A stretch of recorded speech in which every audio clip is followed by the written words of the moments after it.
Well, there is no sort of corner to hide anymore. We really live in, your competitor is not down the street or not down the next state, it's around the world. And so it means that you can't just be okay anymore. And I'd say in the time period, like after America emerged out of the Second World War with the greatest manufacturing infrastructure in the world.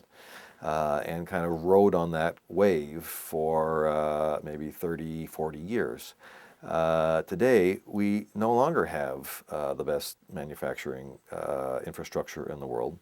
And we have to compete with the best and the brightest around the world. A big issue for us, I think, is there are people out there that are just as smart as us, that are much hungrier than us, and much more determined to get their piece of the American dream, which is no longer in America.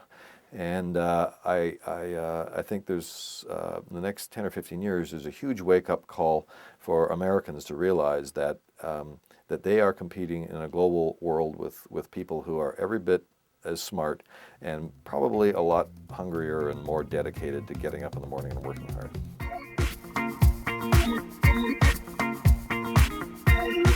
So the greatest thing about America is that, in my experience, when it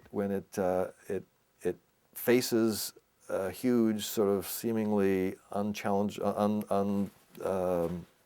huge obstacle, it figures out how to solve that. So I remember it wasn't that long ago. We don't talk about it anymore. But when people were saying, America had lost its edge to Japan, and Japan in turn to Korea and some of the other sort of Asian giants.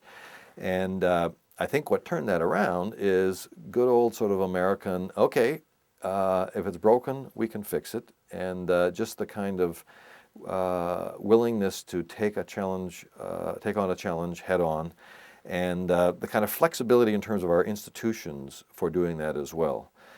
So I wouldn't count America out at all, but I do think that the world we're competing in now and will compete in is very different than the one that we have in the past.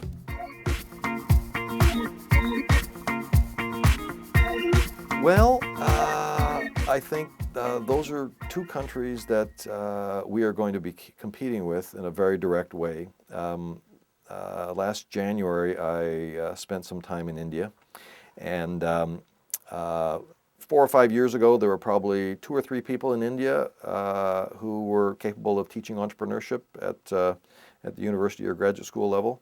And I was there doing a workshop with a colleague from the London Business School, and we had 150 professors who were there wanting to learn sort of pedagogical methods and tools for teaching entrepreneurial skills in the classroom. And the enthusiasm and the commitment to this whole new entrepreneurial way of thinking was palpable. It was just really exciting. So this is why I say there's all these folks out there who are dedicated and hungry and keen, and the flow of goods and services now around the world is just uninterrupted by borders.